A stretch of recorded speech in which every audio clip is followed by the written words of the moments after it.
Guys, welcome yet to another video. Today I'll be demonstrating another project. It's on a medicine reminder.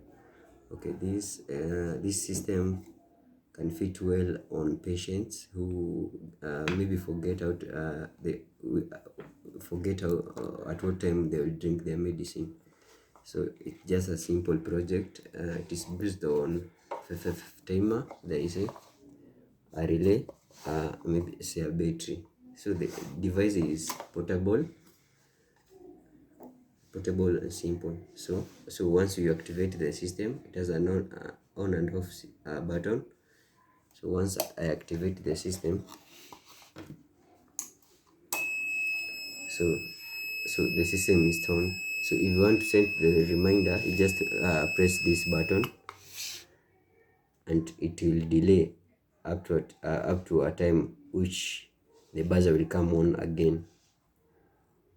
So let's wait for it to buzz. So the time was out.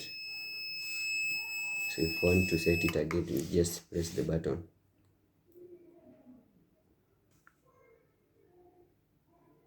Let's wait.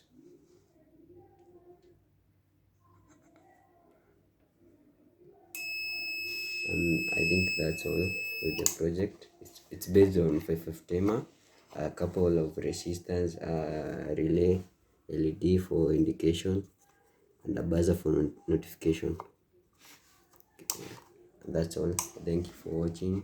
Stay tuned, subscribe, like, and I'll see you in the next video.